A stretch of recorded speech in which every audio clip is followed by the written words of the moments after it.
Hey, Haussmanniacs. Armless Tiger Man. What else is there to say besides Bald Hoss is going to tell you about Armless Tiger Man? Howdy folks, how you doing? Haussmann here, and I have reached that point in my YouTube career where I am legally required to talk about Armless Tiger Man. Armless Tiger Man. His name is actually just Tiger Man. The armless is more of a descriptor. His name is actually Gustav Hertz, but not the Gustav Hertz that did all the science experiments and stuff. He actually won the Nobel Prize in 1925. He confirmed the quantum theory that energy can be absorbed in atoms only in definite amounts. I mean, it's more than I've ever done with atoms. But we're not here to talk about that Gustav Hertz. We're here to talk about the Gustav Hertz that is a fictional character in the Marvel Universe that worked for the Germans during the Second World War and got his arms ripped off by a machine, and because of that found a hatred for both Americans and machines. So we have to go back to 1941 to Marvel Mystery Comics number 26. Now we're not going to talk about the Human Torch story in this one. We're not going to talk about the Strawberry Blonde Namor story. We're not going to talk about the Vision story. We're not going to talk about the Kazar story. We're not even going to talk about the Terry Vance story. And we're going to skip right past the Patriot story because we're looking for the last story in this book about the Angel, because that's where the Armless Tiger Man showed up. Man, you really get a lot for 10 cents back then.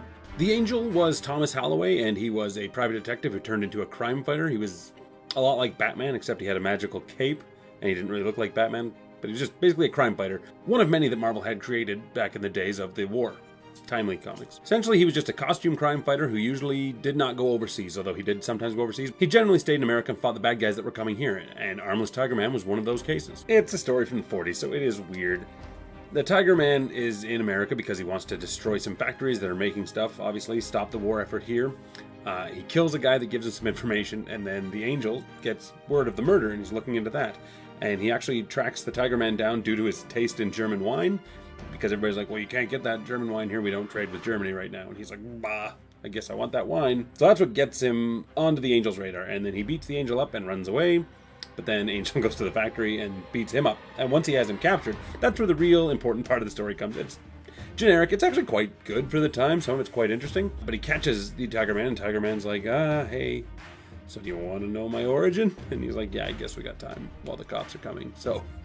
and Gustav Hertz was this guy, and he worked in a German plant, and a machine ripped both his arms off, and he's like, well, now I hate machines. And he trained himself to use his teeth to do stuff, and to use his legs to do stuff. And he's like, as a result, my jaw got really muscular and gave me this weird look, and sharpened his teeth. And that was the Armless Tiger Man. That was his only appearance ever, till 2009. I really like the golden age of comics. Not so much the comics themselves, but the characters. I like that World War II era. I like a lot of stuff that came after, telling stories about that time, but I like the more, like the Invaders are great, but I like the Blue Diamond and the Vision and the Angel and these other more obscure characters from the time. Red Raven is one of my favorites. Like, just those guys. I think they're great. So back in about 2003, I was looking into these things. And I came across Armless Tiger Man. I am by no means saying I discovered Armless Tiger Man because people had already done a bunch of stuff on him. But I did create the Wikipedia page, Armless Tiger Man. I typed it all up, and I was like, there, Armless Tiger Man now has his Wikipedia entry, and I feel good about that. And then it got deleted, and I got a message from Wikipedia saying, nah, this is a one-off character, he's not important. Hello, darkness, my old friend. And that broke my heart. It didn't actually break my heart, but it was just... iScream had a Wikipedia entry at the time, and he was only ever in one comic. So I felt really hurt that Armless Tiger Man wasn't worthy. I see now he does have an entry under Marvel characters, starting with A.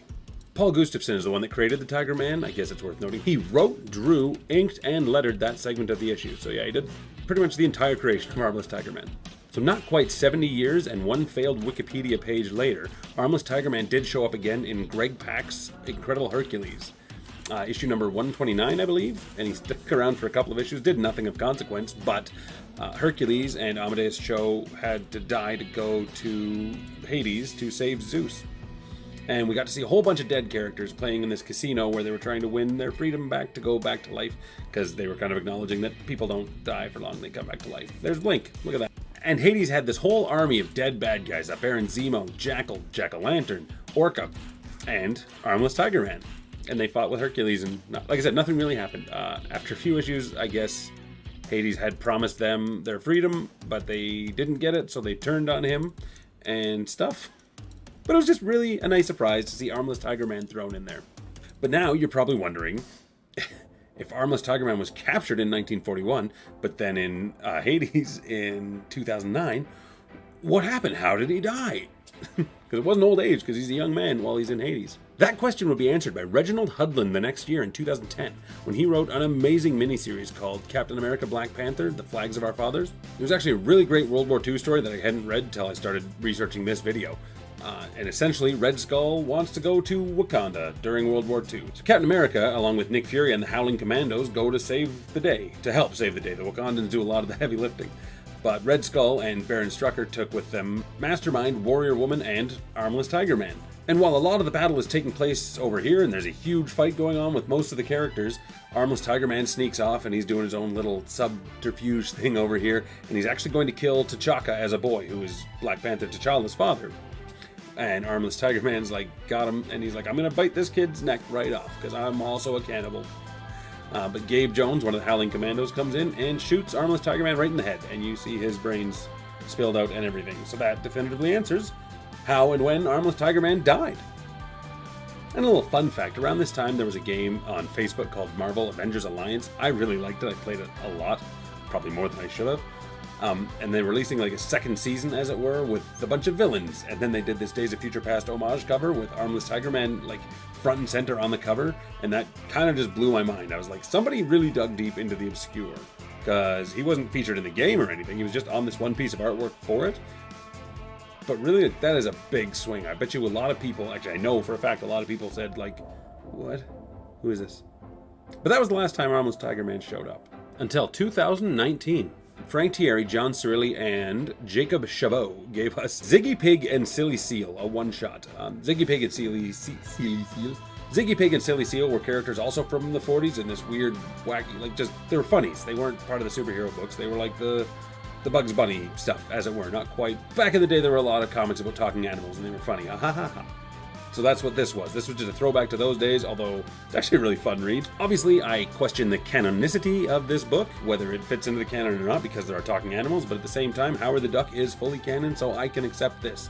I can also accept this simply because it shows that Armless Tiger Man fought his way out of Hades and back to the living.